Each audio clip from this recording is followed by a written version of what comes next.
What is up, everybody? Welcome back to another mixing video, and today we'll be talking about reverb.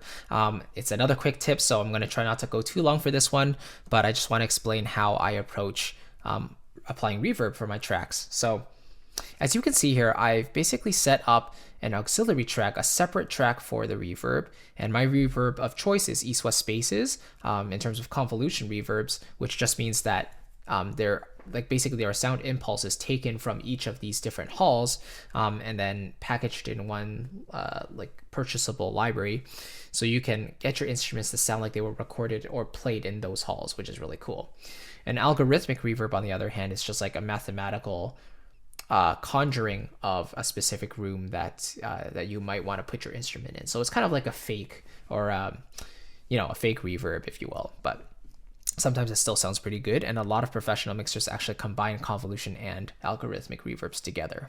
So anyway, what I wanted to talk about is how I set this up. So I have my reverb set up on its own track, and then I go through my tracks, and whatever instrument sounds a little bit too dry, and whichever ones I feel need a little bit more reverb, a little bit more washiness, I basically send a copy of that track to the reverb, and then I basically dial up how much reverb I want accordingly.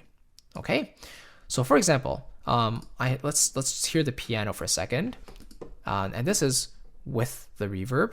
Oh, sorry, I'll solo that.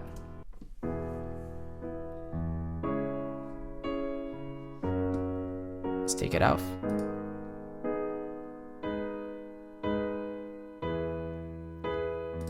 On.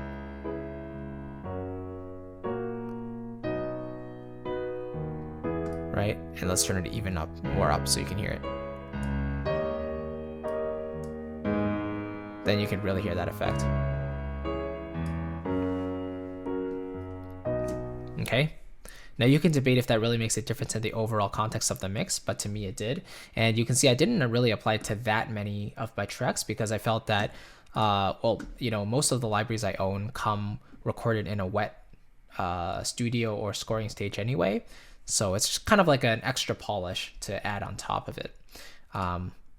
So like I said, I used east-west spaces too, and just to show you how it kind of works, I turn the dry signal all the way down, and then I turn up the wet signal just so I only hear the affected signal to blend that in with the original signal. The pre-delay is kind of the amount of time between the end of the initial signal, so like the instrument sound, and the first reflections of the hall. So the more time you turn up, the more time it takes for the reverb to kick in, essentially, which is interesting. So a good amount there is recommended.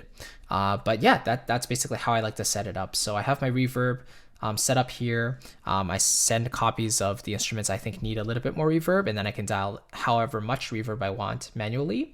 And this also saves CPU power. So it saves a lot more power to send rather than put an individual instance of your reverb on each of the tracks. Okay, so that's another reason to do it, and it's usually recommended to do it that way. It's just a lot simpler as well. But yeah, that's basically it. And in tomorrow's video, I'm going to talk about how to know when a mix is actually complete. So that's going to be a fun topic, and a relatively short one. Shouldn't have to spend too much time on that, but it is still an important idea to cover. So anyway, thank you so much for watching. I'll see you in tomorrow's video, and have a wonderful day. Bye-bye.